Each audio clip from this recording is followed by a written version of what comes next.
Dun, daughter? Babylun Dun was good. Hey, Bab. Hey. I just took it. Hey, look, there's another person on the line. Who is that? Oh, my God. Babylun. Oh, my God. Oh, my God. I just want to tell you, I love you.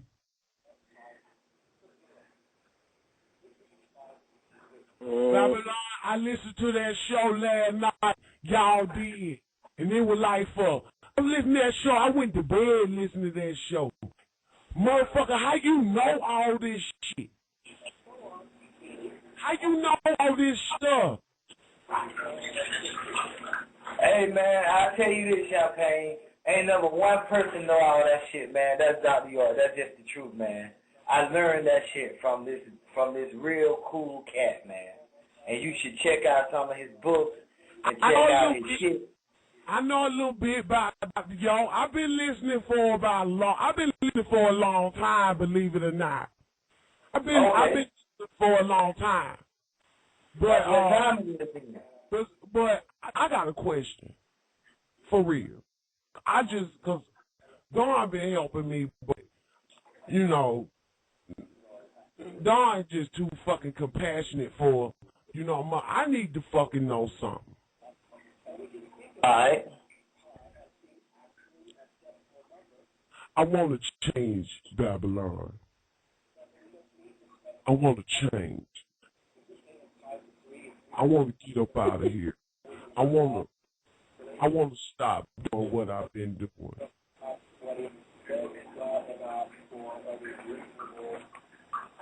Well, I see what Don told us or taught us. Ain't no stopping nothing until you learn to hate what you're doing. You got to learn to hate and despise whatever it is.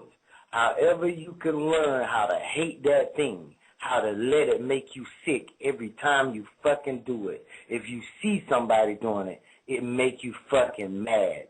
You hate it. Once you develop that hate, then it goes away. Other than that, you're going to continue to stay in the same cycle because you're still liking it. And until you wear out the likeness, the desire for it, and it may not even be your fault on this realm. It could be your fault on another realm from a past life.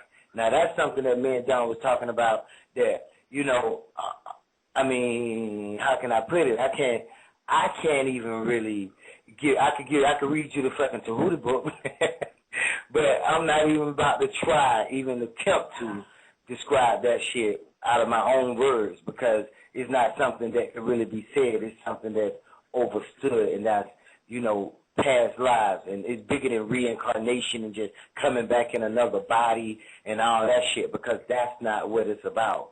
It's about, you know, energy, the soul itself that reincarnates, not the body, the soul itself, the energy itself, just like Tahuti able to pass his Hanu, his energy, on into a statue and let his vibratory energy remain in the statue for thousands and thousands and thousands of years. And when people see the statue and they address it in the right way, they're able to pick up on certain amounts of information that he able to pass through that's been held in that statue for thousands and thousands of years. That's some powerful shit.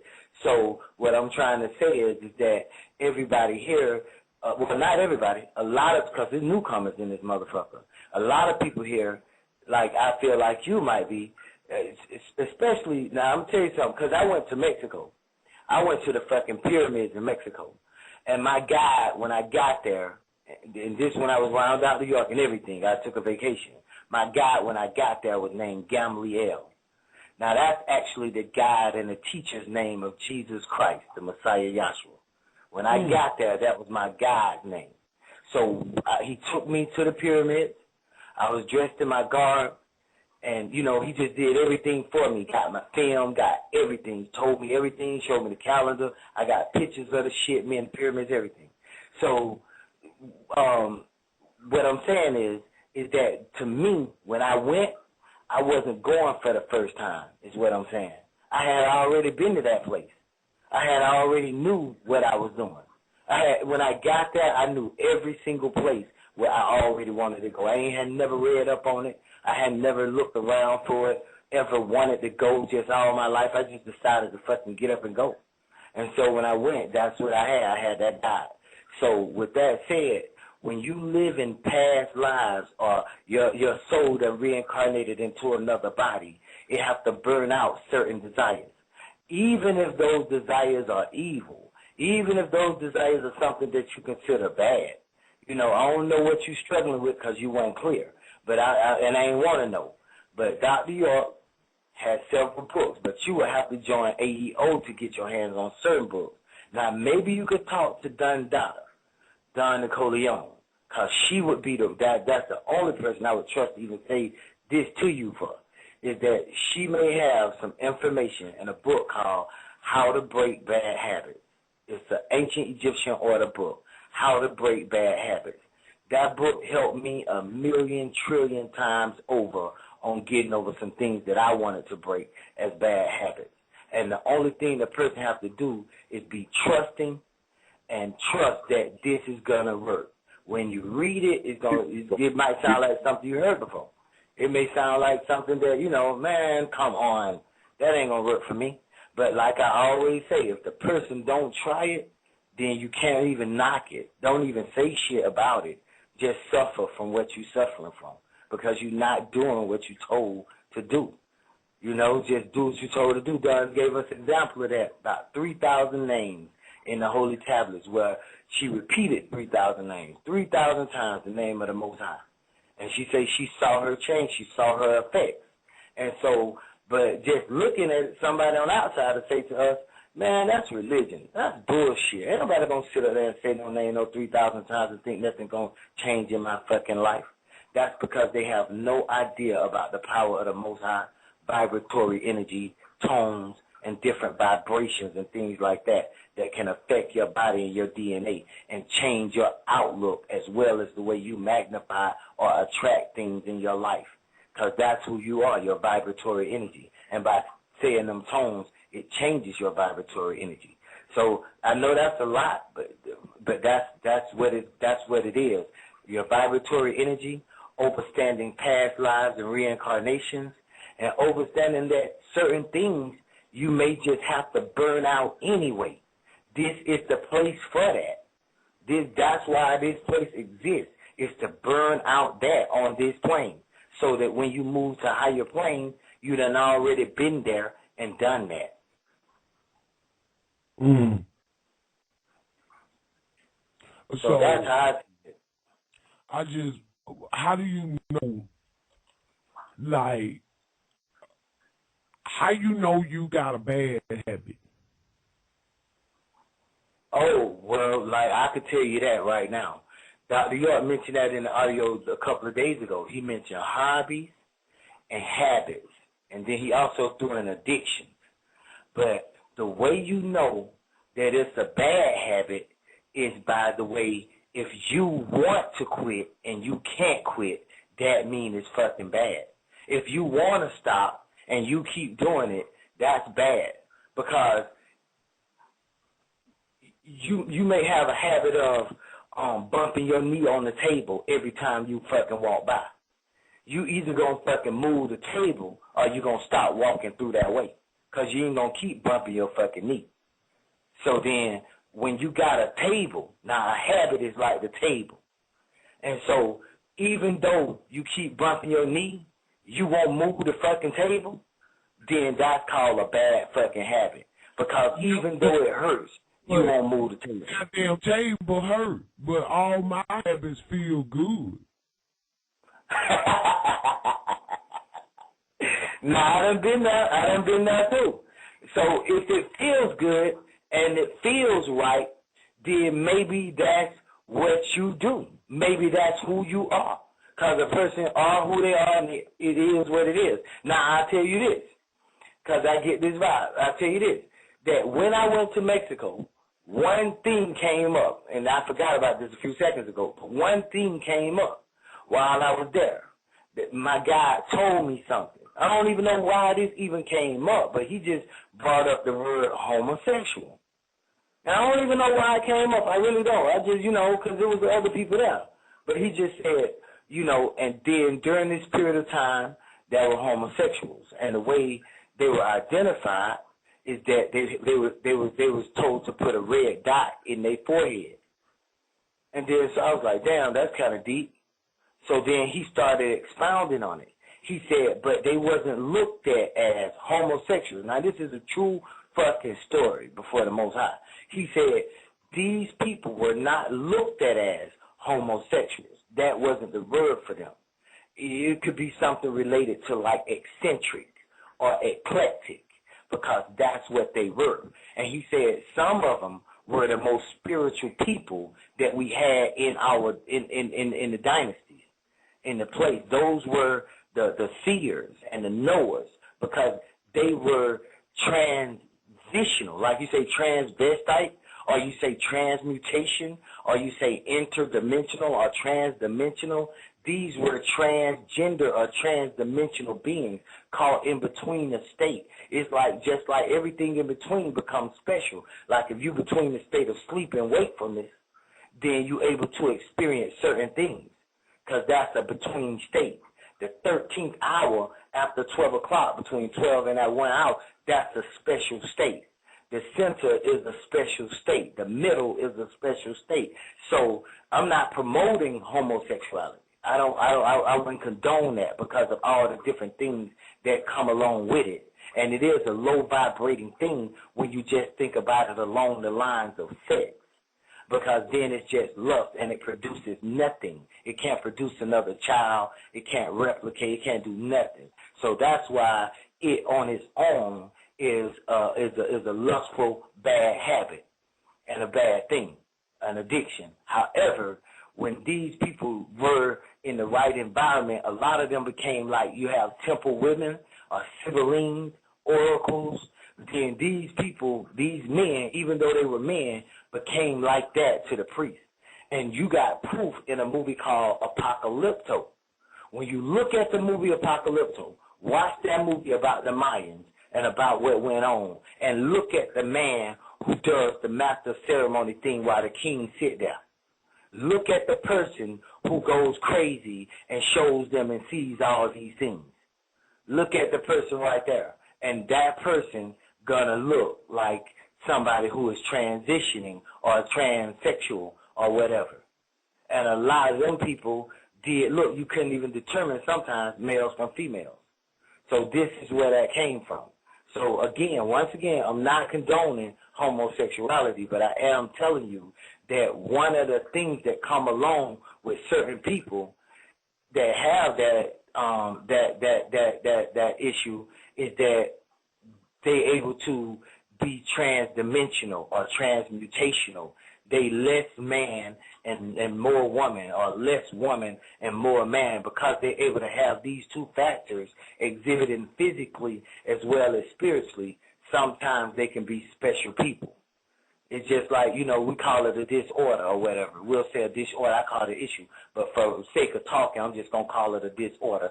Some people have that disorder, meaning that they order ain't normal like everybody else, meaning everybody else is a man or a woman, and they having a disorder, a problem distinguishing between which order they going to be in, man or woman. So because of this disorder, it allows them to travel both planes, or to deal with both states, male and female, X and Y. Me and Don was breaking something down about that on the circle and square. And as we move more and more into that, people are going to see that it's not really a whole lot of difference between a man and a woman. It's really not a lot of difference. It's just some bullshit physical attire called a penis and a vagina that separate us. Other than that, it ain't a whole lot of difference. Now, over time in evolution, different things that happen, like the mammary glands, the hair, texture, different things like that. But other than that, it ain't a lot of difference. So now, let's get to this, that a person with Down syndrome, let's say, or a person with autism, let's say, like Rain Man on the movie Rain Man, as retarded as that man was, he was the smartest person in the movie. He had the longest memory. He could calculate any motherfucking thing. He could remember anything, just anything. And we know how renowned memory is. Even Tahuti is renowned for his memory. Even reincarnations is based on remembering one life to the next. So I say that to say that a person can have a disorder like Down syndrome, and then that disorder work to their advantage. Case in point, the motherfucking Chinese. They have Down syndrome. They have mongoloidism. But the disease on this plane actually helps them excel because so many people are caught up in different things, whereas they having that disorder that slows them down gives them the ability to excel on this plane and work with tiny parts and stay focused longer than the average person. And this just a fucking scientific fact. And this is, and a lot of people didn't know why, but I'm telling you why. It's because they have that 47 chromosome. They have that Down syndrome. And just like Down syndrome, people can stare into space and stay concentrated for a long period of time. These Chinese people have this, but it don't affect them totally like Down syndrome does everybody else. This is called mongoloidism. It's just like having a clean leper and an unclean leper. You got mongoloids, and then you have Down syndrome. Down syndrome would be the disease, but mongoloidism would just be a disorder. And so that disorder can actually help you in this place. So the same way with homosexuality or anything like that, it can actually be a tool used on this plane if the person know how to use it. But most of them don't know how to use it. They just use it for sex because of the word homosexual. But if they knew that what it really was and what it really meant, that they were a dual being, a dual pair, that they was living two lives, that they was a double soul, called spirit, then they probably could focus on that end of it, the spiritual and mental realm, and actually overcome the bad habit of homosexuality and actually be comfortable in their skin as being a dual being. I don't think homosexuality is a bad habit based on what you said. You said what now, Champagne? Homosexuality ain't a bad habit based on what you said. I mean, you're absolutely correct. I mean, yeah, I did say that. I don't think that it's a bad habit used in the right way. Okay, let me tell you when it's a bad habit. You how I because it's some heterosexuals that's fucked up too now. These like crazy and shit. So it ain't like I don't see. I think when a person would just be like they gay or whatever, that's the first thing that comes to somebody's mind is that they got to be fucking something. Yeah, but, I agree totally. You know what I'm saying? But see, all these heterosexual ass motherfuckers, they be goddamn fucking like goddamn crazy. Nobody say, oh, I'm heterosexual, and then we get like, hey, fuck you much. They fuck too much. So I just find that interesting that every time I say they gay, everybody else get this sick ass thought in their mind that we got to be fucking all the goddamn time. But we don't think like that with y'all motherfuckers. So goddamn homosexuality, like you said, Babylon, is more on some spiritual goddamn shit but you know what I'm saying? Yeah, I 100. I mean, I agree. Motherfuckers realize that goddamn because a motherfucker little gay, talk gay, and gay, don't mean they fuck like you sick fucking heterosexual ass motherfucker. I mean that's fucking true. And you made an important point at the beginning when you first started talking when you said heterosexuals are basically sex mongers. They the ones that's the sex mongers because they'll fuck anything too. They jack off and fucking fuck bitches every day, go out and buy prostitutes and every goddamn thing else, and molest children because they heterosexual. They'll molest a little girl if it's a man or molest a little boy if it's a woman. But then when it comes to homosexuality, everybody want to turn their goddamn nose up like it's something so bad. But with homosexuality, between two considering adults, be worse than somebody molesting a 4-year-old child that don't know what the fuck going on, I say hell no. I say if we weigh that in the balance, the heterosexual that's molesting the child is far wronger. So I could see where you're coming from, Champagne, and I'm glad you understand my goddamn message, because I'm not promoting homosexuality, but I am saying that I do agree with you 100% that it's the sex is the fucking problem. Let's just deal with that, because if we look up, me and Don was talking last night, and Neff and the other sisters, we were talking last night, and we studied the cube. And a cube is a hexagon or a hexagram or a hexahedron. We studied that box. And then we looked at look at the word box, B-O-X. Then now look at the word hex, H-E-X. Now look at the word six, S-I-X. We know already that X is in all three of them words, box, hex, and six. Then we know that the letter I, A-E-O-I-O-U, and sometimes Y is interchangeable. So box, O, hex, E, and six, or sex. So now we dealing with box, hex, six, sex. They even call six sextesimal. That's how you count, sextesimal. So to count by sixes is to count sextesimally. So the number six represents this word sex. And the word sex and the word six start with an S in almost every damn language. So now that we know that, we can see that a hex is a spiritual thing. We learned last night that dimensions and planes and the cube, the box, is a spiritual thing. People spiritually trapped, not just physically. It can trap energy, not just physical, as we see it. And then so now with that known, you see that the number six is sex. So you see how the number six or sex became corrupted and became associated with evil, because the number six is the mark of the beast. So when sex is used on a low level, it's used on the six. However, if you were to use sex, be it homosex or heterosex, and turn it 180 degrees, you would be dealing with 9. Be it home, I'm going to say it again. If you was dealing with sex, since sex is a 6, if you was dealing with sex, 6, and you turned 180 degrees, then you would be dealing with 9. So this is the kind of mathematics or whatever a person dealing with it would have to do. That's what makes it a bad habit, because people that's homosexual, a lot of them operate on 6 ether. And people that's heterosexual, a lot of them operate in 6 ether.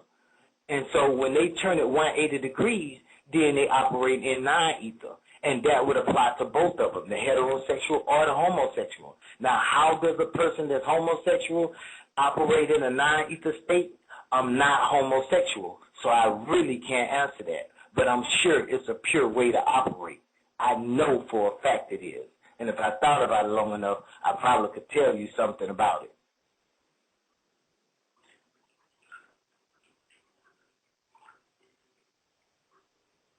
You there, Champagne? No. Yeah. Right here is Babylun. Oh, okay. Mm-hmm. Yeah. That's what it is. That just goes furthermore into breaking them codes down, cracking it wide open, continuation from last night, as far as I'm concerned. You know, I mean, besides yourself, I only heard one other individual really speak on the sexual energy of the homosexual, heterosexual energy. You know what I'm saying? So yeah, you brought it forth, because I heard back in the day that, you know, some of these androgynous, whether they want to be considered homosexual or transgenders, are a level of gatekeepers to a certain extent to other spiritual realms. So yeah, I heard that on the show. You took it there. So yeah, you gave more completion to it, but it's all energy. So yeah, you know the goddamn really overly sexual homosexuals, they just want to claim that gate though. See, that's what fuck it up. Like, you know what I'm talking about now? You see what I'm saying? Like, niggas that know they ain't doing the do want to make like they at that gateway. That's why I said it is the pure way that heterosexuals and homosexuals, they gonna meet at the same gateway. So, yeah, so if we were to go to that gateway, we would have to be in the same state or frame of mind, the same condition. So it ain't 10 or 20 ways you can go to that gate. So the same problems that homosexuals have is the same problem that heterosexuals have. Right. The same things that keep homosexuals from making it to the ninth. It's the same thing that keep heterosexuals from making it to the ninth. That's what I was trying to say. Yeah, you're right. Because we all got damn fucked up. Yeah. Right. And Right. and they had to let goddamn like that goddamn Queen Bee to know that shit. You got to keep going at Queen. Champagne, goddamn, Champagne. I don't know. I'm trying to be kind. You know, she's just cool. Kim's just cool to me. She's still on the goddamn line. Yeah, you thought she was gone? I'm still on here with your ugly ass. I mean, she goddamn. Well, Champagne, since you on ones and twos, you got another call.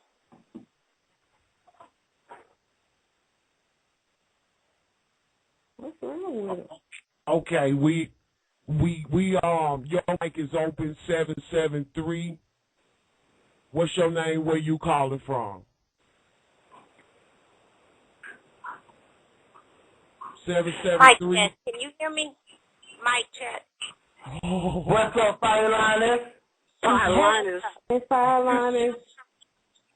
It's Peace, y'all. Let me say, before I say. I just want to say I love you. Say again. I love you. I know You your love- voice. Oh, that's nice.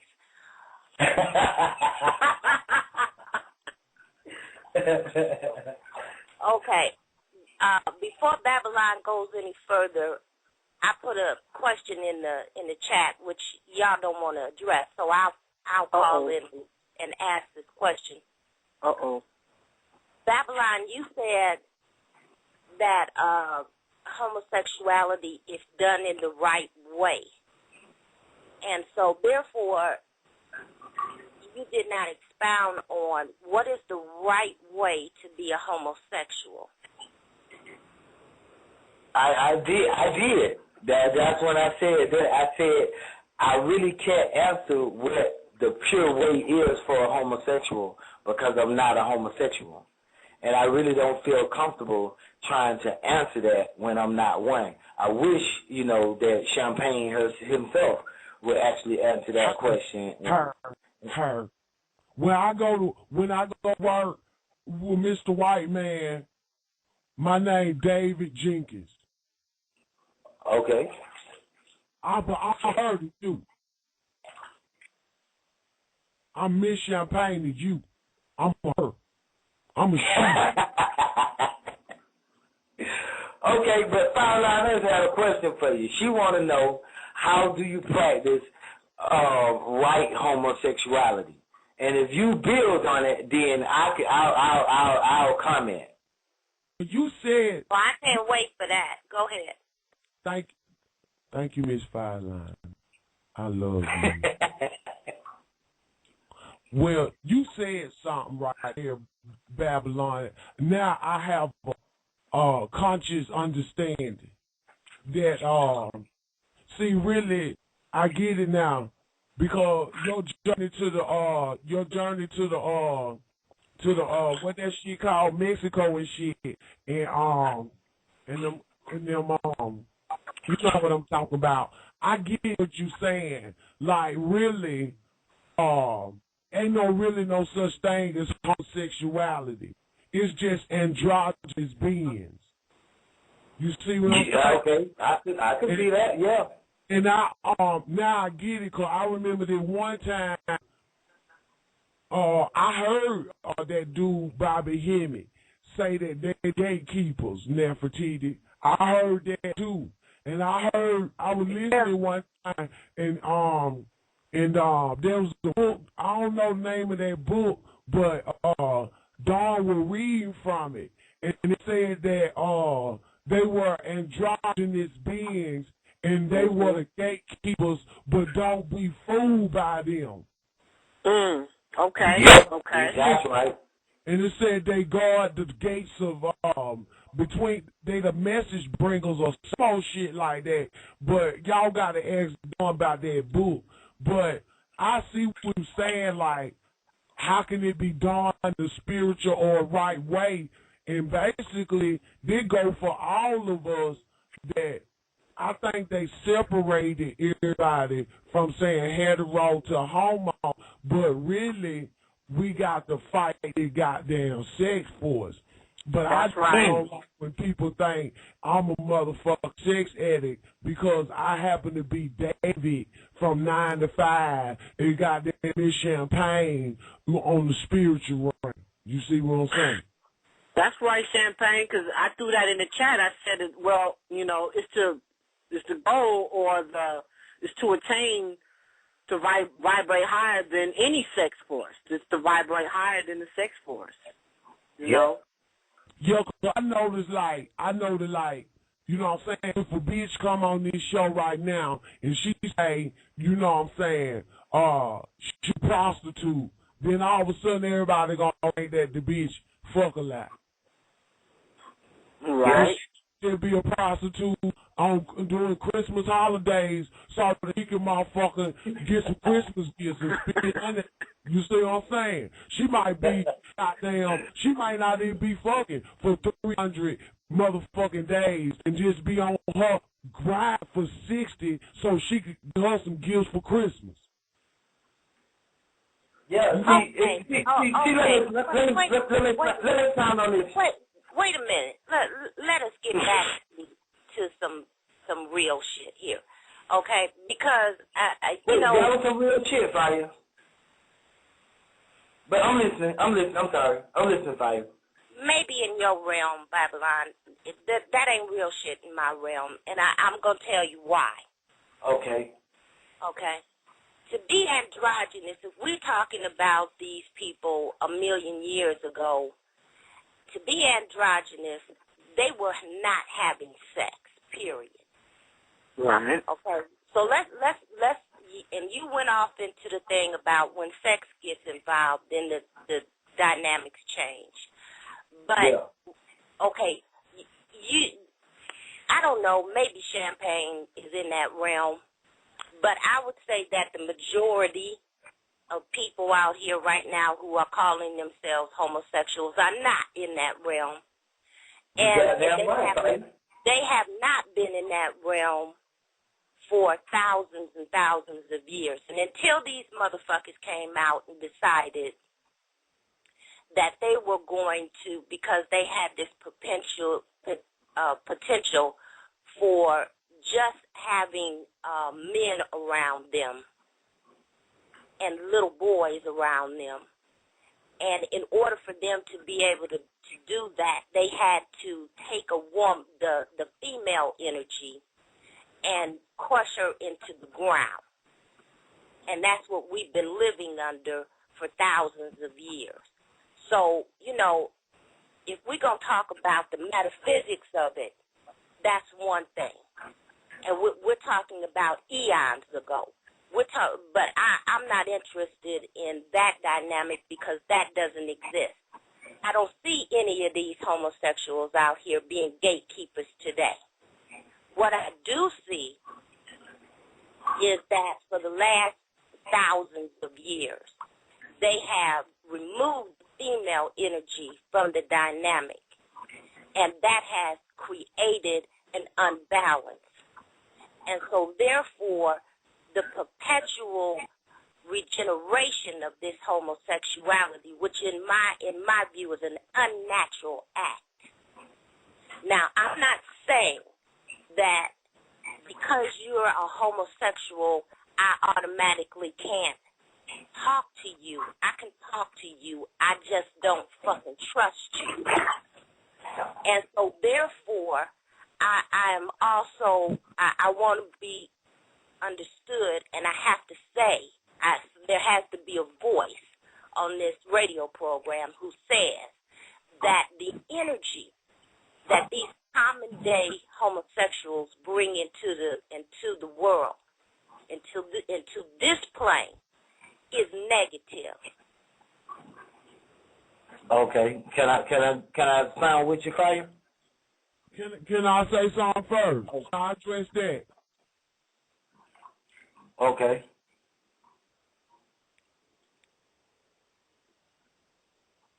Whoever. I just want to say, like, I agree with some of that stuff saying, but as far as the energy is negative, what the fuck was y'all doing before we came up with this motherfucking bus hell wide open? Y'all bitches were fighting each other every day on Dingaling. So how negative that be? It was all over sex. Y'all hoes was fighting each other. Niggas been killing each other over women for a long goddamn time. It's been negative any fucking way.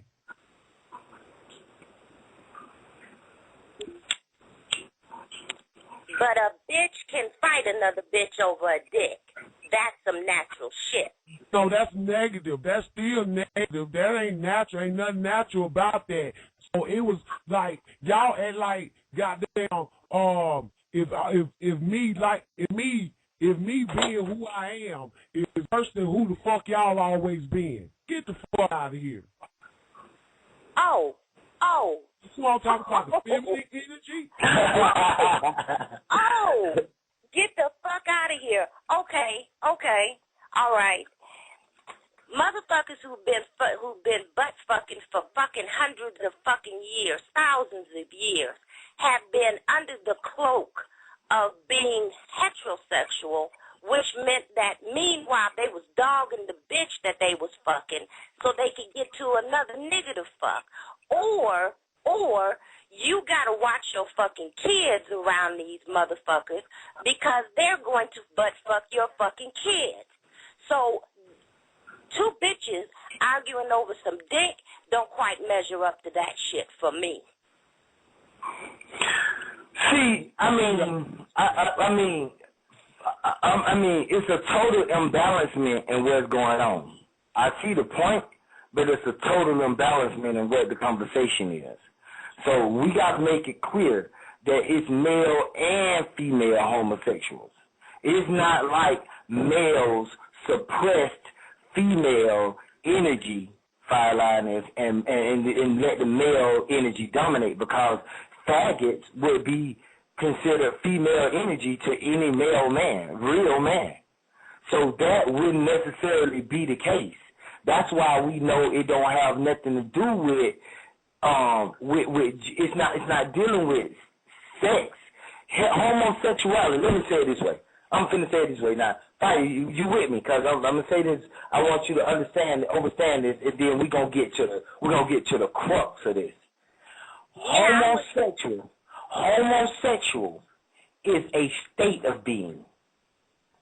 It's not an act. To be homosexual is a state of being. It's not an act. Like they say homosexual acts, homosexual tendency, homosexual habits. That's not real. Let's get away from those catchwords. Being homosexual is a state of being. Okay? Now, being heterosexual is a state of being. So now we have to understand what a state is. Because just like red, white, and red, yellow, orange, blue, green, indigo, and violet are colors, but black and white are not colors. Black is the state of supreme balancement, and white is the state of purity. So with that known, that you have colors and states, colors and states, yeah, then you have acts and states. So homosexuals, I'm going to give you the right way to practice homosexuality. Since homosexuality is not butt fucking or pussy licking, since that's not homosexuality, that's not true homosexuality. Those are acts that have been labeled homosexual. For instance, suppose there is a person who is androgynous, that has male and female, what they call male and female tendencies or characteristics. Suppose you know a person with both characteristics of a male and a female, and they don't fuck men and they don't fuck women. Mm-hmm. Are they truly a homosexual? No. Oh, well, what are they then? They're not sexual at all. Exactly. They are. So then the word. Go ahead, my bad. No, I didn't hear you. What was your question? I said, well, you answered it. I wanted to go in because you answered the question with the words I wanted to hear. You said they're not sexual at all. Exactly, my point. So homosexual is a catch fucking phrase. That's just something somebody else calls somebody else. Mm-hmm. That don't mean that it's real. Mm-hmm. That's just like me walking down the street and calling niggas hunchosexuals. Ain't no such thing as a fucking hunchosexual. But if the next motherfucker can relate to what I'm saying and say, yeah, man, that motherfucker straight up hunchosexual, then there's a certain term gonna come about where motherfuckers start saying hunchosexual. But ain't no such thing as a hunchosexual. That's just something that I just called a motherfucker. Babylun, I have not hung up on the term. I am discussing and I'm not even discussing the act. What I am discussing is the energy. That's what I'm discussing here, the being, the actual state of being. That's energy. That's what a state is, energy. So when you say homosexual is a state of being, it takes it away from the homosexual acts and tendencies, and now you can deal with the being. And if the being ain't having sex, although they are homosexual, meaning they are attracted, they may be attracted to males and females. They may be androgynous, have both characteristics of males and females, but they not having sex. So then you can't determine them a homosexual or a danger. Now, on the case of reproduction, watch this. Because Adam and Eve was told I can prove they are a danger. I just did. I proved they were a danger. Because when this energy came into effect, it took the balance out. That's what I proved. Do we need to give names? Do we need to give historical societies of homosexual energy? I did prove we can do that. You know what I'm saying? Do that. Give it. Because I would like to know, and I'm sure a lot of people out there would like to know, of these stages of homosexuality that upset the balance. Because what I'm about to say is probably going to blow your fucking mind. That everybody in the world originally started out as androgynous beings. So then that would make homosexual more natural than heterosexuality. But let's go ahead. That's interesting. I've heard that too. Yeah, I've heard that too. No, I ain't heard. That's a scientific fucking fact. The fact that a woman could give birth to a man tell you that shit. They were. I said, and I did say in the beginning of my conversation, we're talking about millions of years ago. And so I did. Time don't change nothing. That don't mean nothing. You can say millions of years ago all you want. That ain't never a fail. You had a female energy and a male energy. And everybody does to this day. Work the fuck together, okay? They work together to create a balance so that there was a female energy and a male energy. When you look, you talking about Egypt, when you look at Egypt, you do not see the woman behind the fucking man. She's standing on the side of him. And when you look at Egypt, you see a being named Akhenaten, who got both male and female. The line went down through the matriarchal line, not through the patriarchal line. When that fucking shit was unbalanced is when everything went off the deep end.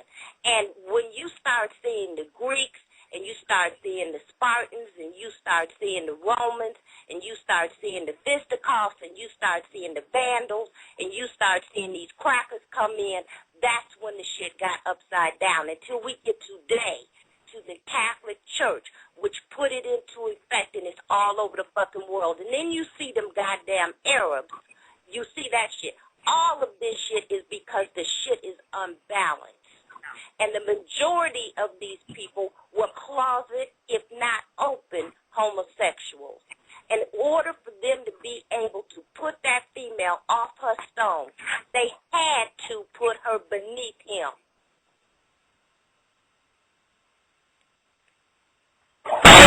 I hear you, and I hear what you're saying, and that's the historical story of his story that they feed people. But as the real originators and the creators of all human beings on the planet Earth, you can go to fucking Rome and look at the goddamn shit that they put on those goddamn temples. Listen, the Romans are not a million years old. Goddamn God put females. The Romans are not 1 million years old. They ain't even 10,000. This is their history. And unfortunately, niggas have bought into their goddamn society. So therefore, Nubians are living the crackers' history. Okay. Well, let me know when I can talk now, when I can talk and express my side. Okay, go ahead, Babylon. Okay, now, this is what I'm saying. I'm saying that crackers are not a million years old. Crackers, the Greeks, the Romans, and all the rest of them motherfuckers ain't even 10,000 years old. I said that too, Babylon. I said thousands of years for the. Okay, let me make my point. Let me make my point because you said millions of years. You said people have been on the planet for millions of years. Let's get this straight.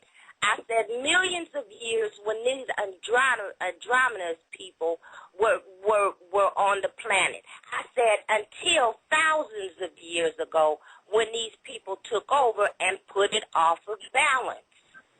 I agree, Fire. I'm with you on that. I'm not trying to correct the millions of years. I'm just letting people out there know where my point. I'm finna make a point. That crackers have. I'm still gonna say it because it still applies to what I'm saying. Crackers have not been, whether you said it or not, crackers have not been on the planet for millions of years. They haven't even been on the planet for 10,000 years. So since they haven't been on the planet for 8,400 years, starting with Yakub's gravitation, and those wasn't even the crackers that we talking about. Those are Hindus, so we'll give them 8,400 fucking years. Now, we'll give them that. Now, the Hindus, they brought in the homosexuality, what you call purity homosexuality, which is the acts and the tendencies of being homosexual. However, like you said, androgynous beings existed on the planet for millions and millions of years. We just got through reading about Adam, and when we talked about Adam, and they said that the woman was taken from Adam, I stopped the show on the Holy Tablet show, and I said, this go light, though, that Adam that we discussing here is not necessarily a male living being. He is both. I said that on the show because I know that. That's why his name wasn't even Adam. His name is a Ish. They had a name for that being, a Ish and Isha.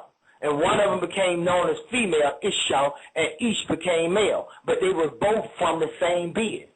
So now which counterpart you label after you split the same being, a male and a female, that's up to the scientists doing the operation. But remember that the word male and female is just a name, and then it's just based on gender. And you admitted that both males and females up to this very day have male and female tendencies.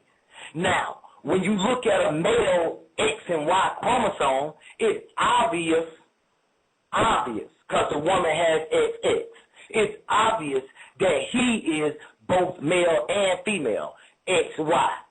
So when you say that the male upset the balance, we have to look at the very chromosome level of the man and say he has that tendency by nature. It's built into the genes. So now, when you say that they suppressing matriarchism, that was all a patriarchal, you right, a male chauvinistic, you right,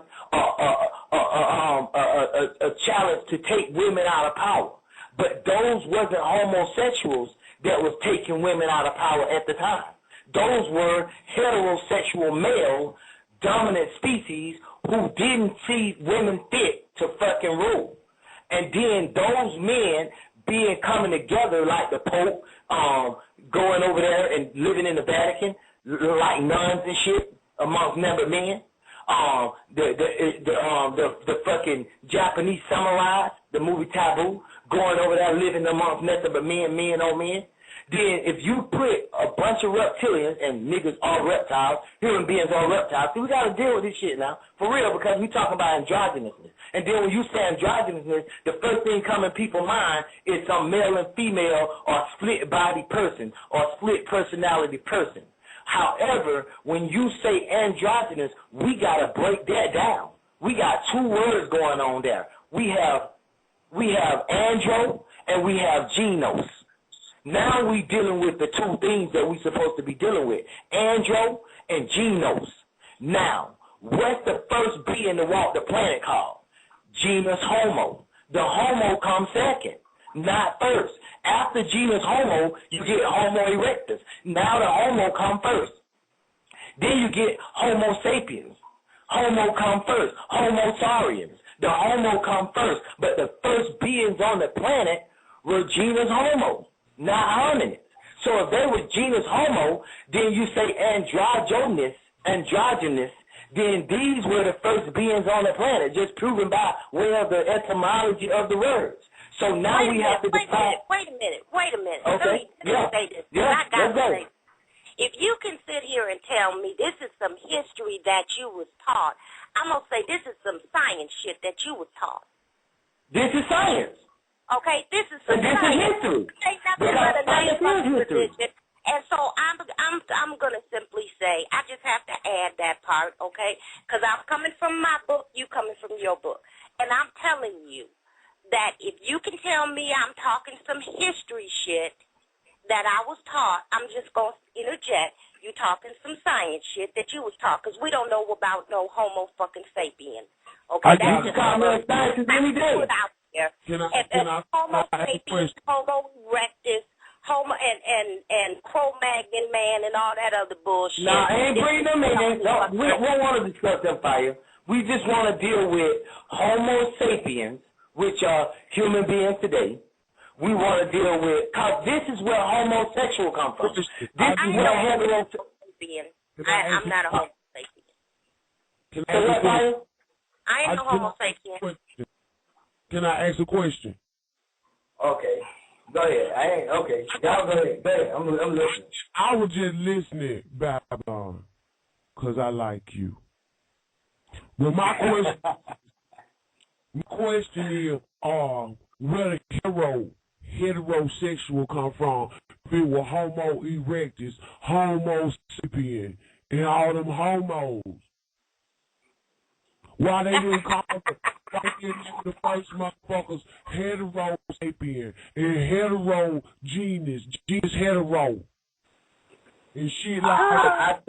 I totally agree with that kind of scientific analogy of the fucking words. And then when you ask that question, the goddamn heterosexuals can't answer it because they don't know what hetero means.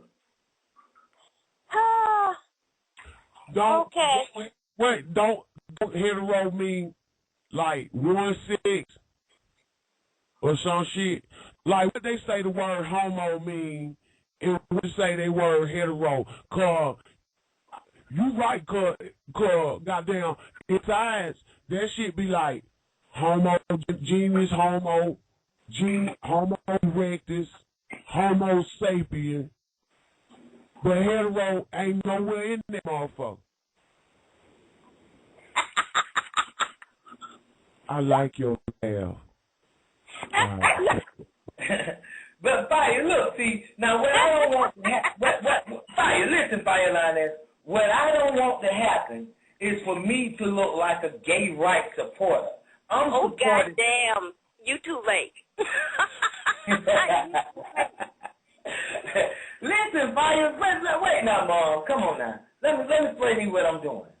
I'm trying to help people out on a mass scale. I know you probably can't see it, but when we talk about things like this, with you especially, somebody with a strong will and a strong view exactly the opposite way, that's the only way we're going to get to the facts. If I had a motherfucker on the phone agreeing with everything I said, then we would never get nowhere. If I didn't have somebody on the phone like you that said that's some scientific shit, and you said I'm talking history, get in my fucking book, we wouldn't make it nowhere. So I like that. I enjoy this.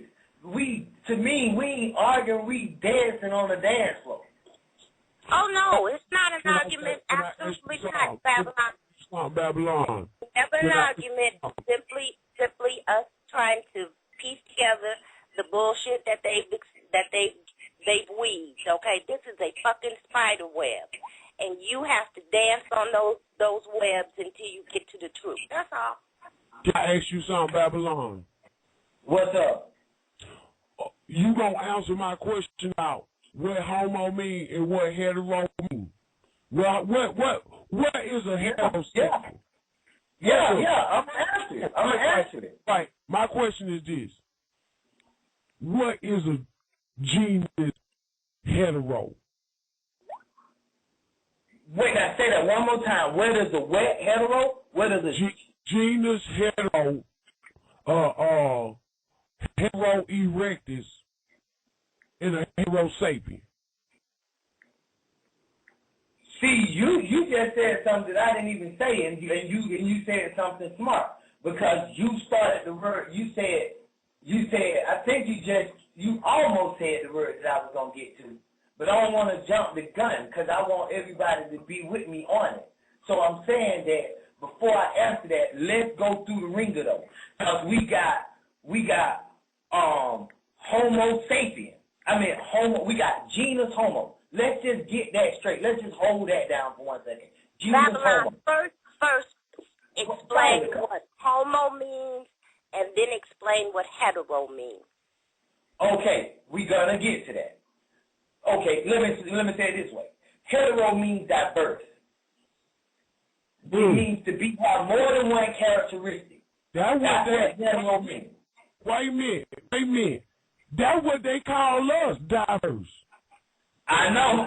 that's why I said we jumping the gun because I want to make sure the trap laid before anybody discuss it, because it's important that the word's been twisted. Just like the symbol for a man and a woman been twisted, just like the role of man and woman been twisted, this has been twisted on us. And when 599 say that such and such, that the man suppressed the woman, the whole story has been twisted. It's been turned around. It's opposite day. Everything you fucking think is the opposite of what you think it is, including his definition. That's called trick knowledge, instituted by Yakub. But niggas think that that it's some bullshit that they can't be tricked. But right now we dealing with inverse symbols, perverted symbols. Everything being turned around and upside down and interlocked. Even Dr. York said on the video the other day, he said they done took the symbol of the dove and the motherfucker is descending. He is not even rising. So the dove for Christianity is now descending. That's another form, and the dove is white. That's another form of white magic. And when you put the dove in the dark, the dove falls into a comatose state, the opposite of white, being supposedly black or dark. So these are spells. This is witchcraft. This is fucking high science. While you talking about history, they have a history of performing fucking spiritual sciences called Hinduism and pantheism on every motherfucker around here, and they can't really see it. And so they blame the opposite gender instead of blaming the goddamn culprit. Or they'll blame homosexuals instead of blaming the fucking culprit. It's not a particular sex that suppresses let's say one sex or the other, because they got sex involved. They got sex in common. You always hear a motherfucking heterosexual say, well, I ain't got nothing to do with a homosexual doing his bed or her bed. And you'll hear a homosexual say, I ain't got shit to do with what a heterosexual do in his or her bed. So then, if they ain't got shit to do with what each other do in each other's bed and don't give a damn about each other, they're doing their own thing, which appears to be the case, who is it that is actually promoting the suppression of the female forces in sex? Or the female force. I don't want to say sex, the female forces. And I'll tell you who it is. Champagne, you named them. That's Leviathan. That's Kingu. That's the sex force itself that causes this kind of imbalancement. It's not other people performing sex acts. It's the Leviathan forces, 6 ether forces. That force is the one that's working against us and has us as males and females pointing a finger at each other. And that damn sure won't bring us together, Firelineers. If you believe in your heart and your being and have been taught to believe in your heart and your being that men suppress the female force, then you can't have respect for a man. And you don't want a man. So then ain't no sex going to happen between you and a man. So whether it's homosexual or not, it still ain't no reproduction because the tides have been turned on you. They done tricked us into thinking that we need to blame the woman because she's becoming empowered and she is doing this, that, and the other, and she wants to be the man of the house, and she wears the pants now, and she's independent, so now the man hates the woman. Ain't no sex gonna happen there though. Ain't no reproduction gonna happen. Ain't no fruitfulness gonna happen. So the war can't be between the male and the female. The war has to be between the female and the male against some other entity. And that entity does not and is not a homosexual, because homosexuals have sex with homosexuals. So now, who is the culprit? And the culprit, again, points to Leviathan, 6 ether forces. And then when we look at the manifestation, the physical manifestation of Leviathan, we see the Hindus. They have a big, giant sex book called Kama Sutra. And they practice all kinds of sexual perversions, from animals to man on man and woman on woman.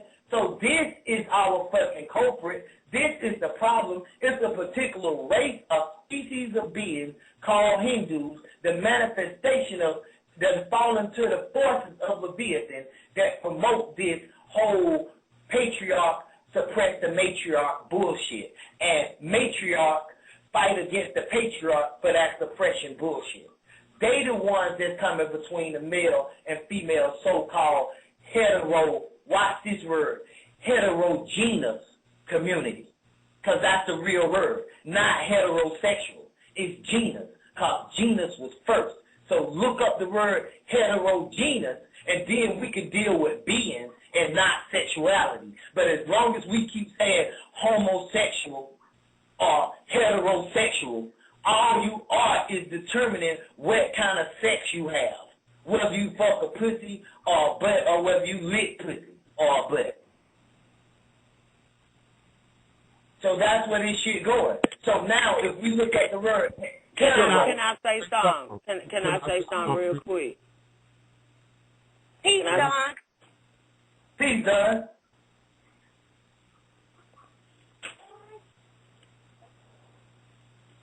Can y'all hear me? Now you clear, Don. You clear, Don. Okay. Oh fuck! I lost my thought. Continue on. Well, I just got one more thing to say, and then I'm done. I just got one more thing to say. I just want to say this. That, so now we dealing with the genus homo, androgynous, heterogeneous. So now we dealing with genus homo, then the genus homo became homo erectus, and then the homo erectus became homo sapiens, and so on and so forth. And that gave birth to your Cro-Magnon and your Peta and your goddamn all your other shit file on it. But this homo was placed in front of the genus, or replaced the genus. The homo replaced the genus when you was originally genus homo. And as a genus homo, you could be androgynous or heterogeneous. I repeat, as a genus homo, the two different species could be androgynous, or heterogeneous. And androgynous meant to have both male and female counterparts on the body. Actual, they could produce a vagina and a penis and still be a male or a female. They were both. That's what androgynous means. And andro comes from steroid. It's like android, a steroid. It's a type of chemical imbalancement in the being.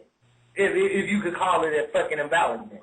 I just use that term scientifically. We don't have to get that too. The cracker got a tricky way with words, so I don't know how else to say it. Like we talked about disorder. We learning this now on the show as we move forward. Abnormal and normal, shit like that. So then we'll say it that way.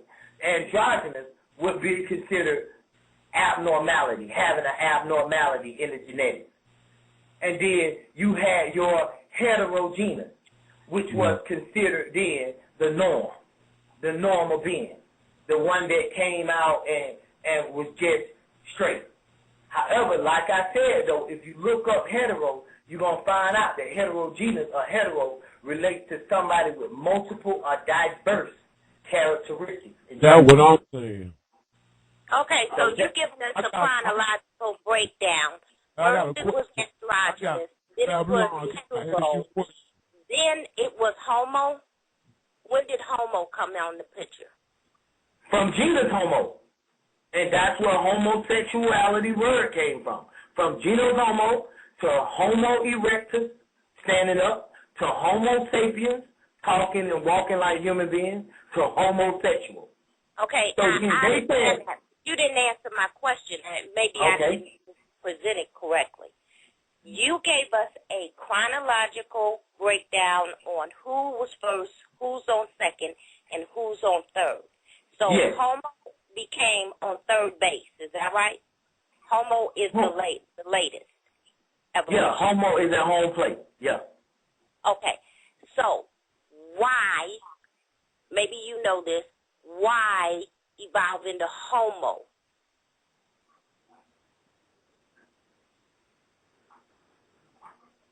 Because the genetics change. It's all in the word. I'll answer that way. Because the genetics change. It ain't a why involved. It ain't a why involved. Stop. Wait a minute, stop. Okay. So you go from being both to having the propensity to do both. No, you go from having the propensity to do both to being one, and then you decide that you don't want that one, you want the other one? You understand what I'm saying? I do. First you got both, and then you decide you want to be with not you, but the other, and then you decide you don't want the other, you want the same. But see, you calling it a decide like you living in modern times. But we talking about millions of years of what they call evolution and genetic mutation. That's why I said it was a change in the genetics. Hold on. I got to be able to answer the question. We talking about millions. Decide literally. Don't take that literally. I'm talking about, forget decide. The evolution makes the choice, if you like these terms better, that you don't want the other, you want the same. Everybody. That ain't what I'm saying. I'm saying this. Okay. Please say something. Everybody was born female first. And I remember hearing y'all talk about one time, well, at that point you get to choose when you in the womb. But everybody born female first. But that ain't what I wanted to ask you, though. I just want to chime on that. But my question is, Babylon, is who was the first man to walk the earth?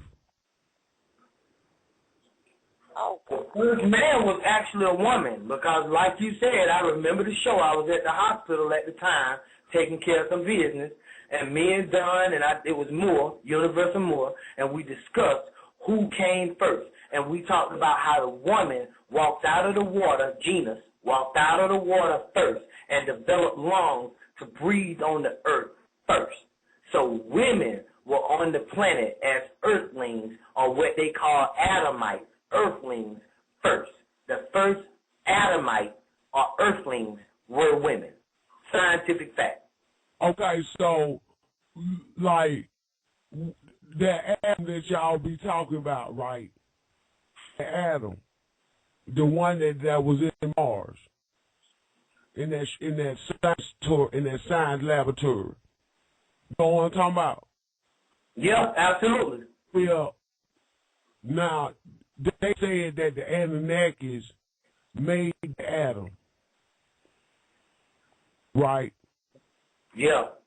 Now, is that Adam a Homo sapien or a Homo erectus or a genus Homo? That Adam, watch it now, that Adam was not a genus Homo. Genus Homo are from water, forget that. That Adam was a Homo erectus being brought, after millions of years of Homo erectus, being brought up to a Homo sapien state. Okay. Now, when we get into that, though, we get into. I got to ask this. Okay, so that's a Homo erectus. So my next question is, they made him. Why? Yeah, absolutely. That's what I was about to say. In their image, after their likeness. Absolutely. That was a scientific experiment. So good. So if it were made after their likeness, in their image, that's why they put that sperm, that hormone in our butts, make us nut. Why they put that in there? And what hormone? You talking about the prostate gland? You talking about a gland? Why they put the gland? I ain't talking about no prostate gland. I'm talking about when firelighters and Queensville be like people fucking in the butt, but we got that same gland that make us nut in the butt. Now, why they put that in there? Well, I'm gonna have to go with Fireline S on this.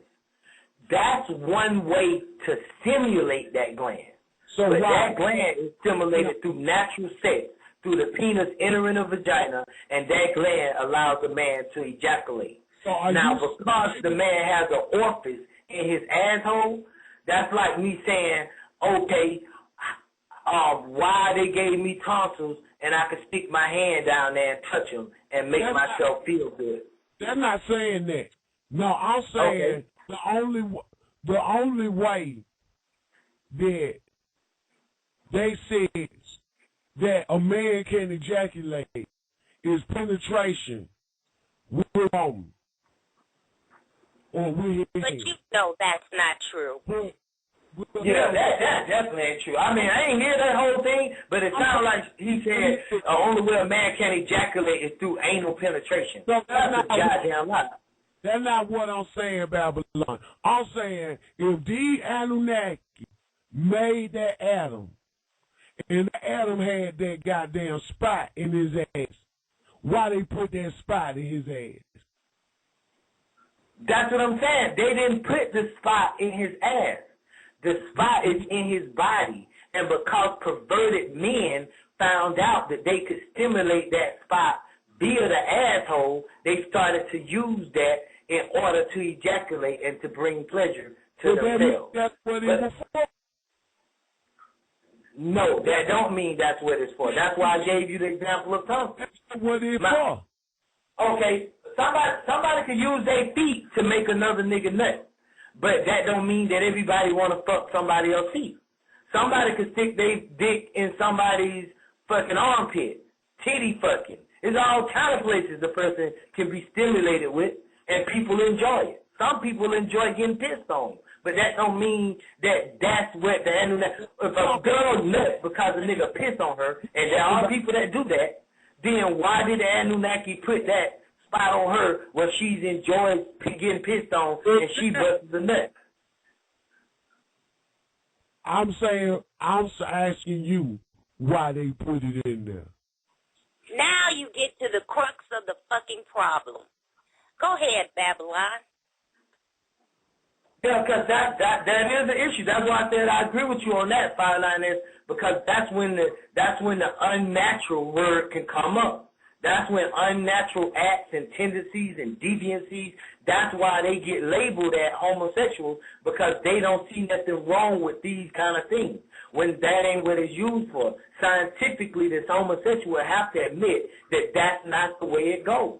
That's what it promotes disease. Say that sex within itself has been perverted, that the purpose of this conjoining is and was to have reproduction of your species. Sex has been perverted. So if you understand that concept first and foremost, then the pervertedness of sex has a tendency to increase by the use of men putting a dick in men's ass and women sticking their tongue up women's vaginas. That is perversion taken to another level. That was not the purpose of a man putting his penis in a woman's vagina, was for reproduction of the species. Now, let me ask this question. When you put your dick in a man's ass, can you produce?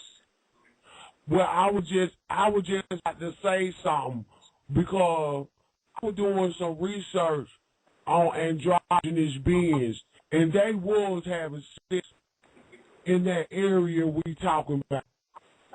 And they was you didn't answer my question. I'm about to answer your question. I'm about to answer your question. I don't understand. You do? Why, is there a child born from that act? Why you hating me? Why you hating me? Yes, if you do further research, you'll find out that androgynous beings were having sex in their booty, and they was getting pregnant. Okay, where'd you get that from? Go look it up. No, don't tell me to go look it up. Give me a reference. Give me something. What was said? I couldn't hear it. I couldn't hear him. What he said? He said androgynous beings did what? Produce children by homosexual acts. I didn't say by homosexual acts. That's your mind. You said butt fucking produce children. That's what you just said. A lot of women. Did you know that a lot of women get pregnant in the ass? No. That's a medical fact. Okay.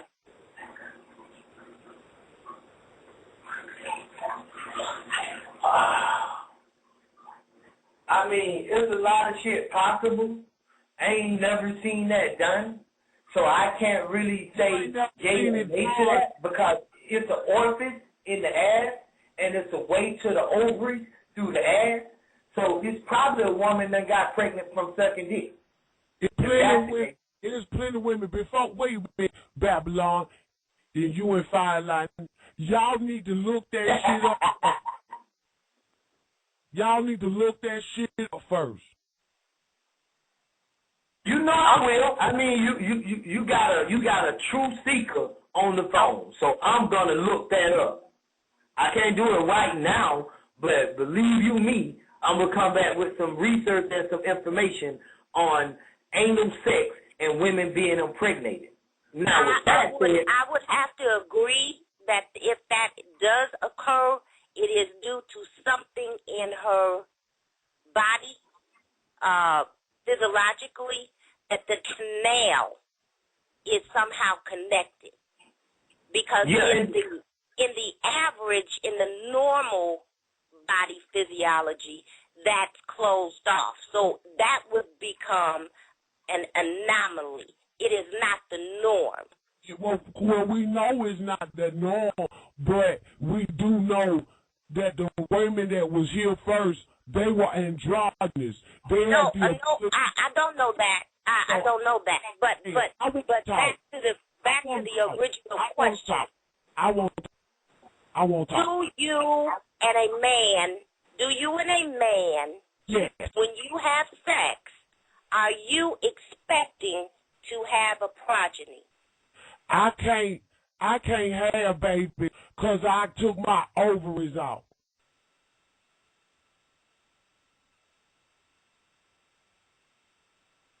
Oh, Lord. Okay. Men got ovaries too. Okay. All right, Babylon. On you. Yeah. I just want to say this.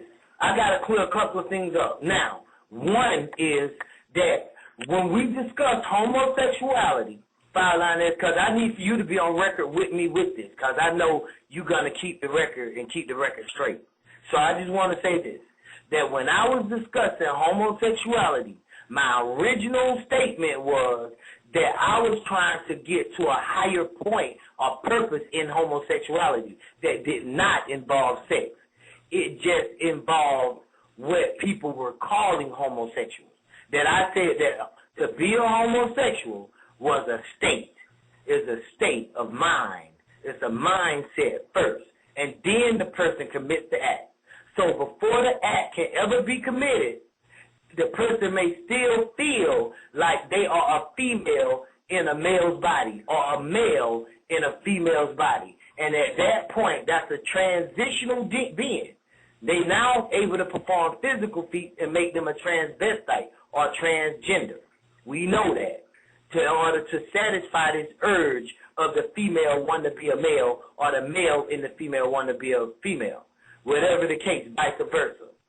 This gave birth, this type of genetic thing right here that we're dealing with of a male wanting to be a female or feeling like a female and a female wanting to be a male or feeling like a male is obviously didn't come from a natural union of a man and a woman. And it didn't come from a man fucking another man or a woman fucking another woman. It came from the person's genetics. I'm going to repeat it. The urge to move, to be a man, a female in a man's body and want to be a female, but it got a dick, got a chest, no titties, but he feels like a female. Or a woman with titties and a pussy, and she wants to be a man. That mind state did not come from people performing sexual acts on the sexual level. That mind state is a genetic trait, a characteristic that was passed on to them from millions of years ago when people were androgynous beings. Now, when we get to androgynous beings, like I said, we talking about, let's say, beings that came out of the water. Genus Homo, beings that came out of the water, is no different than a frog. Now, when you look at the frog, you're looking at something that we could start talking about. Because even the Egyptians on the walls, the oldest being, like I said, them, are frogs. These are frog, watery beings. And a frog is considered an amphibian. Two, amphibian, meaning by, meaning two. Amphibious, by, meaning two. And amphi, meaning it walks or does two things. So it can live in water or it can live on land. So now, this type of transition from moving from water to land created what you call bisexuals. Mentally, not physically, not the physical act, just the fact that it can live in water and live on land. Now, you have to understand that a frog, being a reptilian, and amphibious reptilians like lizards, the newt, and all of them, they pass on traits because they're a part of human genetics. So we have to look at this and be scientists and not just historians. And when we look at what an amphibian does, if you put male frogs in a room and no females, 50% of the male frogs will transmute to female gender and 50% will stay males in order to mate, in order to have this type of thing go on. This seems like impossible, but you can check any science book. It's in there. So they have this ability, and us being related to reptilians have been passed down these very traits. And when these wires and these synapses and these traits and characteristics get crossed or get mixed up, then you have people born where they feel like I'm a male in a female body or a female in a male body. And then once that gets started, then they become attracted to same sex, what they call it homosexual. But in fact, this is a genetic thing that's been passed down to them. So are they really performing a homosexual act, or are they really just being looked at as a male, just looking at the outside? But on the inside, the spirit, or something that people don't want to weigh into consideration, I know, the being, the real true being in there, the DNA, the genetics, everything that back there on the other side before you ever manifest dick and pussy is female in the man or is male in the female. So this is an androgynous being. This is a spiritual androgynous being. Now, once they commit the physical act, they call the homosexual.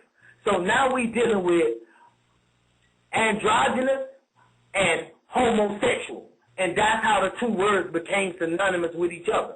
Because the person can be androgynous and not be homosexual. And they can be androgynous and not be heterosexual. I repeat, a person can be androgynous and not be homosexual. And a person can be androgynous and not be heterosexual. They can choose not to have sex. So sex is not the issue here that makes them have that characteristic or that trait. And sex is not, but however, once they perform the act or create the tendency, then that's when they label the homosexual. So that's all I wanted to clear up right there, is that androgynous is not synonymous with homosexuality. Okay, well, androgynous is a state of a being, that a being is in a certain state. I propose we gather up some androgynous people who want to be transvestite, transgender, put them all in a room and see how long it takes for one of them to manifest into a different sex. Okay, Fire, that would be ridiculous, okay? But let me show you something, though. Why? We're talking about some shit some frogs do. So let me show you, Fire Lioness, because that's like saying, I would like to see a motherfucker, since we were once frogs or related to reptilians, I would like to see a motherfucker go live in the water again. And then I would say to you, the sky is water, and the air is a mist of water, and you walking around in water right now, but you just call it air or thin air. But air, the definition, by definition, is a mist of water. So you already living in water. So when you say you would like to put, hold on, this way, you would like to put a certain amount of men in a room and see how many change sexes over time, they no longer in the state they was when they was able to do certain things. I said the traits, the characteristics have been passed down, Firelineers, not the being, not the frog itself.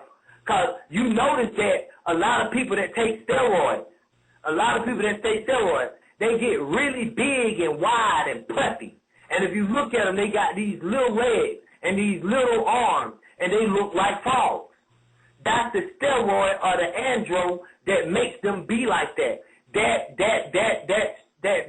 increase in testosterone and estrogen, because it manifests on the physical level. Testosterone and estrogen. And men can produce estrogen, and women can produce testosterone. So these kind of chemical imbalances, we dealing with chemicals, can offset the balance in the person. And the person can feel a certain way based on their genetics, not based on a tendency, not based on seeing somebody fuck somebody in the ass on TV and feeling like they might enjoy it. Now, when they try it, they may enjoy it. But that doesn't mean that that's where it came from. We have to deal with the genetics. Now, the other thing I want to say about your theory of putting people in a room and transferring them over is this right here. Just the same way if somebody cut their finger and they keloiding is something that reptilians could do. You can cut off a snake tail and it'll regrow the fucking tail. So humans, being related to snakes and other reptiles, have that ability. And it is a known fact that in Egypt and in other places way back in time, people actually regrew limbs that had those abilities and still had those abilities. But over time, through mixing with Mr. White Man and mixing with other animals and being put in scientific laboratories and eating all the wrong shit, people have lost the ability in order to regrow limbs. But that is something in human genetics. They do it every day. They put one cell in a Petri dish and they have 1 million cells tomorrow. Now, where did that cell grow other cells from? Or how did that cell split into other cells? That's called mitosis and osmosis. This is science. So now, when you take, for instance, a reptilian can change its color, and you look at a Negro, and he can be tan, and he can be light-skinned in the winter, and he can get darker because the sun makes his pigment in his skin rise, and different things like that. That's the same technique that a goddamn chameleon lizard uses in order to mimic itself in the wild. It changes its pigment, and humans have the ability to change their pigment, pigmentation.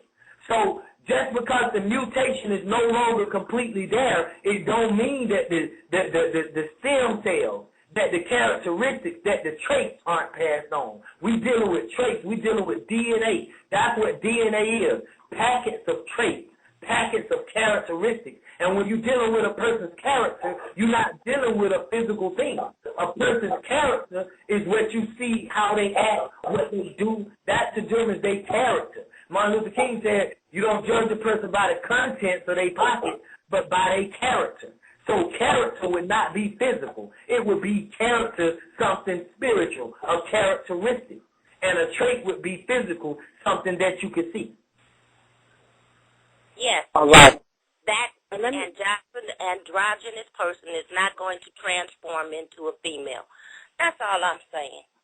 No, you saying it wrong, though. An androgynous person don't have to transform into a female because an androgynous person has both male and female tendencies. Now, what you mean to say is a homosexual is not going to transform into a female, and a homosexual man is not going to transform into a man. However, scientifically, it's already being done. So you can't even say that they're not going to transform into a female because they're making men women right now and women men right now with chemical concoctions of estrogen and testosterone to change their voices, to change their chemical makeup. Humans are not nothing special is what we learning here. They not no different. And to just put yourself on a pedestal and say you natural because you have sex with a man or a man have sex with a woman just because he heterosexual and that makes you in tune with nature because that's what you see all other animals that you see do, that would be a fucking lie. That's not necessarily the truth.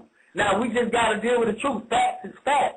Truth is truth, and that's not the truth. It does not make you in tune with nature if you have sex with a male just because you're a female and just because it reproduces something. Remember, the God of the Bible had to tell them motherfuckers to go out and be fruitful and multiply. Remember, the God of the Bible had to tell Noah after Adam and Eve have been on the planet for millions of years, and this nigga got daughters. He has to remind them, go and be fruitful and multiply.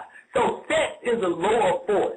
That's what I'm trying to get you to see. It's something that you choose to do. It's not something that you have to do. If we didn't have sex, people would still produce babies. It's something called parthenogenics in the woman right now where a woman don't even need a man to produce a child, male or female. A goddamn animal in the zoo just had a fucking male baby, a female, and been locked up for years since she been in the fucking zoo and ain't never had sex. Now, this brings something else new, because when Champagne said, how can a woman have sex in the ass and produce a child, I say this. I tried to explain this before, and Dr. York got it in the Black Book to a certain extent. He explains that this is all based on vibratory energy. So if a woman is producing an egg after her period, and she produces a proper egg, and then she gets stimulated in the right way, she produces testosterone. She produces spermatozoa, because she's the first being on the planet Earth. So everything in a man is already in a woman. And so if she was hit in the right way, she could bump a table. She can fucking bend over the wrong way. She can fucking get fucked in the ass and actually trip her testosterone to mix with her egg and produce her own child called parthenogenesis. Yeah, so that's how a woman can... Babylon, I got a question then. I got a question. So isn't it inherently so that the androgynous truly was a woman because they were able to procreate without the aid of a man? I mean, yes, Nelson. In a nutshell, yes.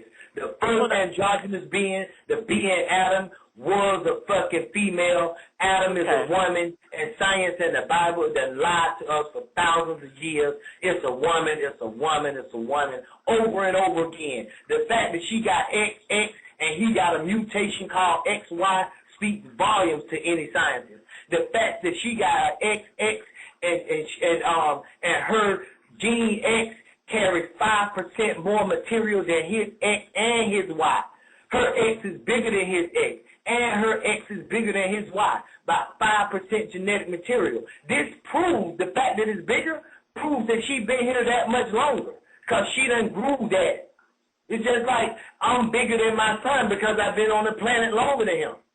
So then that's how we prove that the woman is bigger or older than the man, because her genetic, her chromosome is bigger than his. So yes, Nell, a woman can produce a male and a female, and that would prove that the woman is the first androgynous being. And the man is a mutation from the woman and was taken out of her genes and then called Adam, put in a fucking laboratory. And then from Adam, they took a woman and named her Eve. But we ain't talking about the Eve that came from Adam out of a scientific experiment like they do today with Sheep Dolly or at Edinburgh with Harry and William and Kate's baby. We talking about before the Anunnaki came and people was already here producing on the planet Earth, known as Tahite. And then the Anunnaki, and those Tahites had already split into male and female beings. So it was already male and female Homo erectus on the planet Earth. The Anunnaki came down and actually having sex with these beings. So yes, Nell, androgynous beings were, if you could call them that, female. But this the catch, though. This the catch. When we say that the androgynous beings was female, they got them what we now consider male characteristics. So they couldn't really be called female because they would be both. Male and female they would be. And so since they would be both, the male would just be split from the female. And then you would call one half of the split a male and one half of the split a female. And then you would say the original, though, the one that holds the mitochondrial key, the mitochondrial DNA, that's the female. So she was here first, or that part was here first. That's the dominant side of him. That's the best part of him. And in that way of speaking about science, you would be absolutely correct. But just like on an atomic level, you have positive and negative. They can't exist without each other. They equal in frequency and union. That they electromagnetism. But it's a reason why electro come first, though. And it's a reason why they relate electro to the female. Because the electro, then you get magneto, and then you break the magneto or magnetic off from the electro, and the electro becomes feminine or negative, and the magnetic becomes masculine or positive. So again, we still dealing with electro first, because then when we look at a battery, look this woman up. It's in the Black Book by Dr. York. C-A-T-H-O-D-E. C-A-T, cat. C-A, feline, feminine. C-A-T-H-O-D-E, cathode, cathode.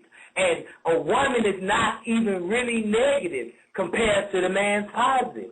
She's really considered the cathode, which is the producer of all the energy between them, which is nothing but seen on a physical level of mitochondrial DNA, being the one that produces or holds the chemical concoction in order to produce and carry all the genetic links of both males and females. The man can't secure this. So again, this points to the woman being first, and that side of man being first. And when I say that side of man, I'm not talking about a male living being. I'm talking about that side of human, that side of mankind. The feminine side was here first. It grew, it maintained the link, and that's where the link is carried. So yes, the woman is androgynous, and yes, the woman is first, and yes, the woman is older than the man, and yes, the woman was on the planet before the man. But in a watery state, she was in both states, male and female. And so since in the watery state, that's where she came from, and the male was in there too, right along with this androgynous being, the androgynous being would predate males and females. So we couldn't call it a her. We would have to say what we said at first. Androgynous beings predate heterosexual or male and female, or heterogeneous. Androgynous beings predate heterogeneous beings. Androgynous beings predate males and females.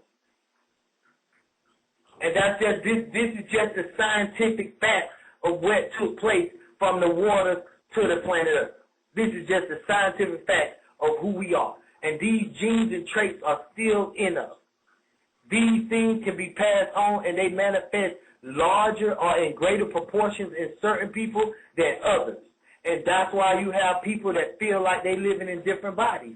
And the people that got the experiment right, as the Anunnaki wanted it, where we manifest a pure male with no female tendencies, a masculine being, and a pure female with no male tendencies, a pure female being, those people that fit the norm that the Anunnaki wanted to become normal, the normal, then they are considered normal. And people that still carry the trait from way back when are considered abnormal. But in actuality, that trait, carrying that old trait of being androgynous, was the norm. The norm got broken by some beings intervening in on what and who you was about to evolve into. And they took that ability from you and made you out of what they wanted. And you accepted that now as a human being and said, this is what I want it to be. This is how God grew me. And thus the Anunnaki became your God, and the Anunnaki became the creators and the makers of man, and that's how it was done. Well said. And what does that have to do with homosexuality? It has everything to do with homosexuality, because we coming from a genus homo state, a watery being, and coming out of the water and walking on land, and then some beings come in and they splice the fucking genes, and then if you take a tomato and you take and it's already going natural, fire line S, and you put the tomato in the laboratory and you splice the genes of the tomato with another kind of fruit like an apple or a grape, because they got grape tomatoes. You slice it with a grape tomato in order to make it sweet, a grape and a tomato in order to make the tomato sweeter, and they both fruit. Then, when the tomatoes grow, are they the same tomatoes? No. Okay, if they're not the same tomatoes, then what changed? The genetics. Because you slice the genetics. Yeah, the genetics change. Okay, then. So treat the human being like a tomato, and then take the tomato off the tree and splice the human being with some aliens, and then you will account for every disease, every malfunction, every dysfunction, every headache, every skin color, every eyelash. Everything that's going on is because of this mutation and this genetic experiment. And everybody knows that if I clone somebody and then they have sex, the two clones go and have sex, the gene's gonna get weaker. So then you're gonna have more and more defects. But the Anunnaki, so-called, they were able to perfect this genetic experiment and reproduce more and more or better and better human beings from the level that they considered that human beings was on. And they based this upon intelligence.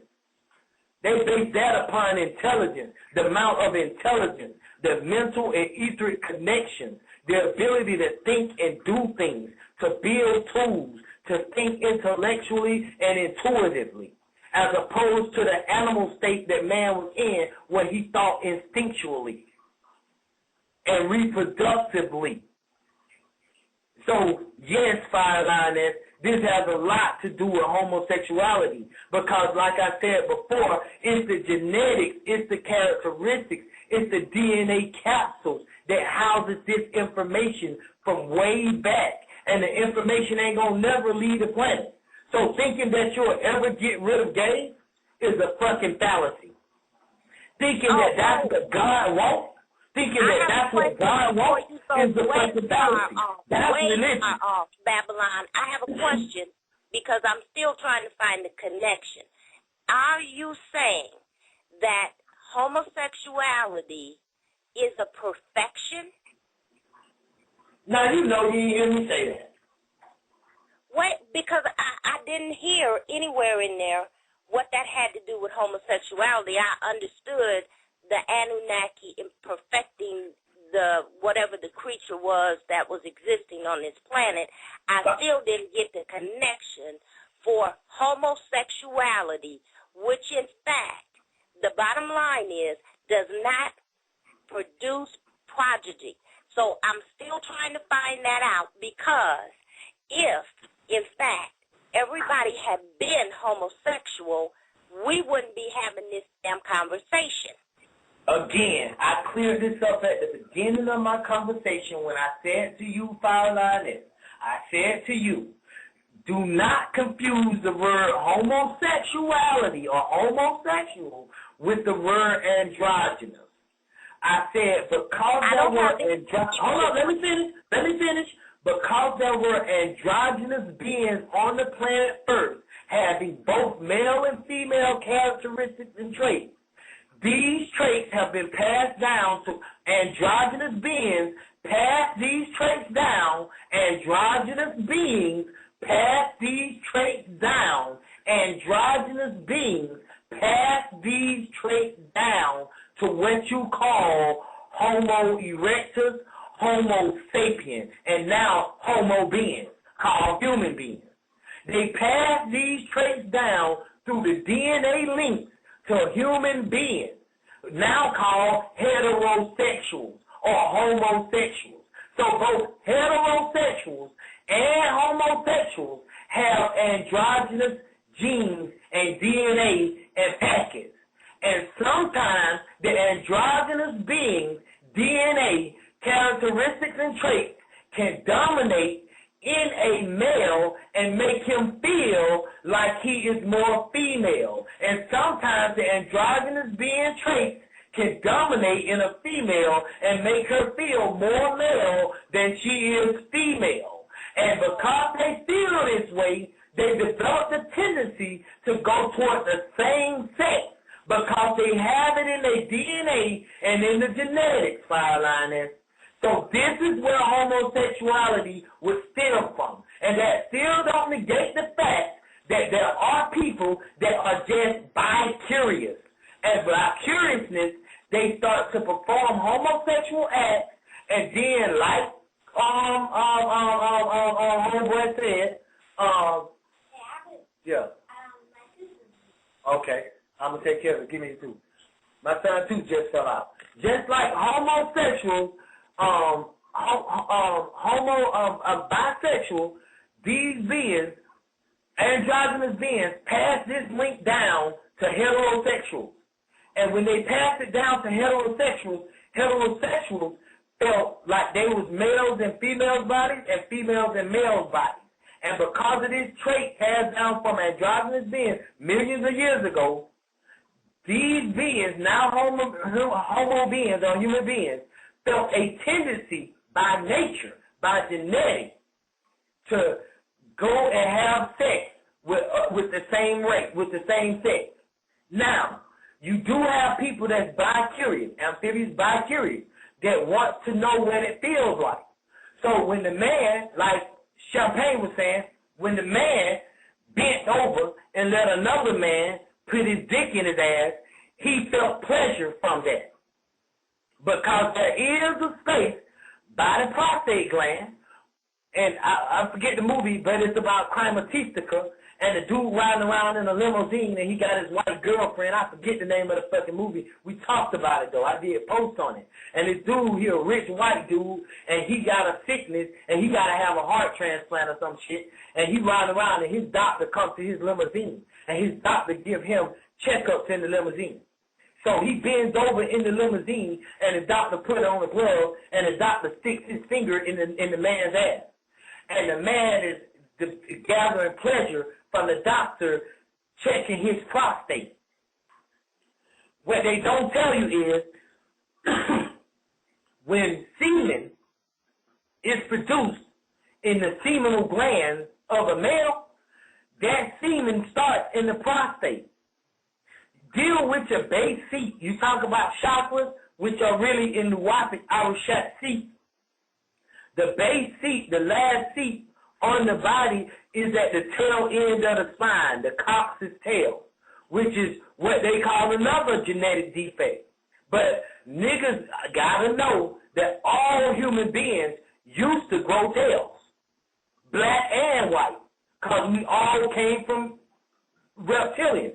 Just like a frog tail eventually disappears as it grows up, you are just more mature than white people on the genetic scale that your tail differentiates into a coccyx at the end of your spine. And so you appear that you don't have a tail. But if you look inside your fucking body, you see the same tail that grows outside the cracker. Now, does this make you better than a cracker? No, because you got the same tail. You just hiding yours. Does it make you more highly evolved than the cracker? Scientifically, yes, because your tail is hidden in the body, and human beings shouldn't have tails according to what the Anunnaki planned for human beings to have. But this somebody's plan when people originally grew tails. So back to the homosexuality. Homosexuality is a characteristic and a trait passed down through DNA file lines from androgynous beings. An androgynous being is somebody that has both male and female characteristics and traits, and sometimes both male and female sex organs. So now, since you got these beings on the planet Earth already millions of years ago, and they having sex, when you come in and you evolve into this new human being, you still got the same genes. You still got the same traits. Even though the Anunnaki did their best to separate these genes and take all of these genes out, you have what's called stem cells. Just like the barytheric gland was removed from human beings. But yet, human beings, once you cut something out, you cutting it out, but you leaving the attachment where you cutting it from. If I cut an apple from a tree, even though I got the whole apple and there's a stem on the apple, where the apple stem was connected to the tree is still a part of the stem. I repeat, if I take the apple off the tree and I got the whole stem and the whole apple, the point where the apple was stemmed to the tree is considered a stem cell.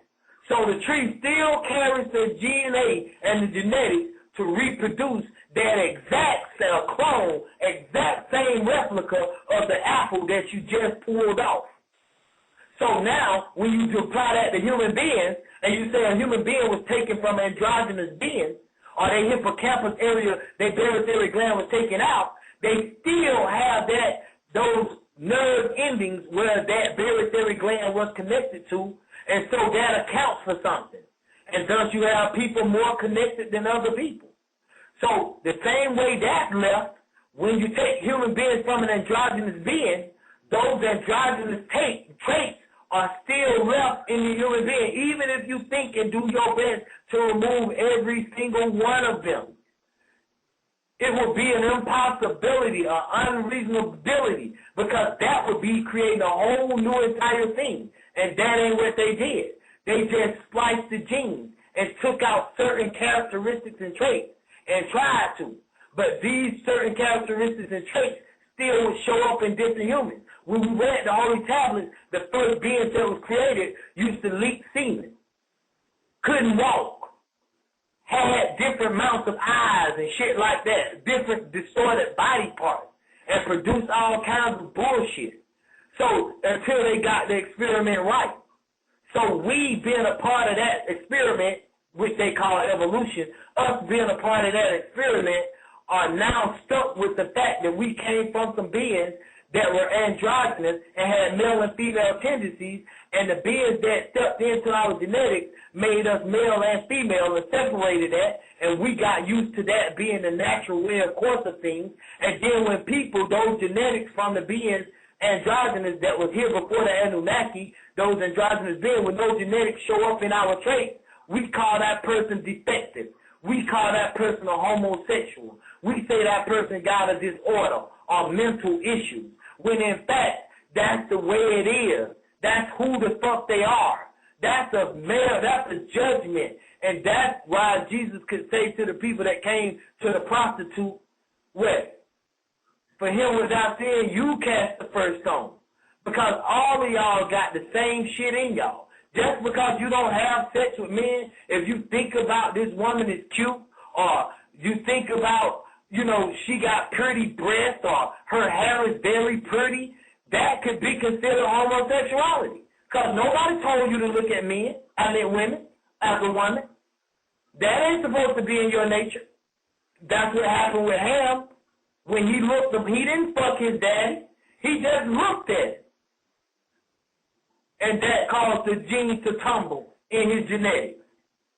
So now I repeat, the experiment that we discussing has everything to do with homosexuality, because the experiment bred homosexuality. God bred homosexuality, because prior to God putting his fucking hand in, we was androgynous beings. And when God put his hand in, we became heterosexual. And because the heterosexual wasn't completely heterosexual, he or she still had androgynous characteristics and traits, that bred homosexuality. So God would be the author of homosexuality, the thing that he hates.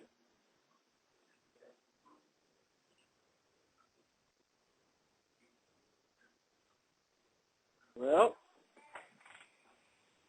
you pretty much broke that down to the very last compound. That was, I don't know, did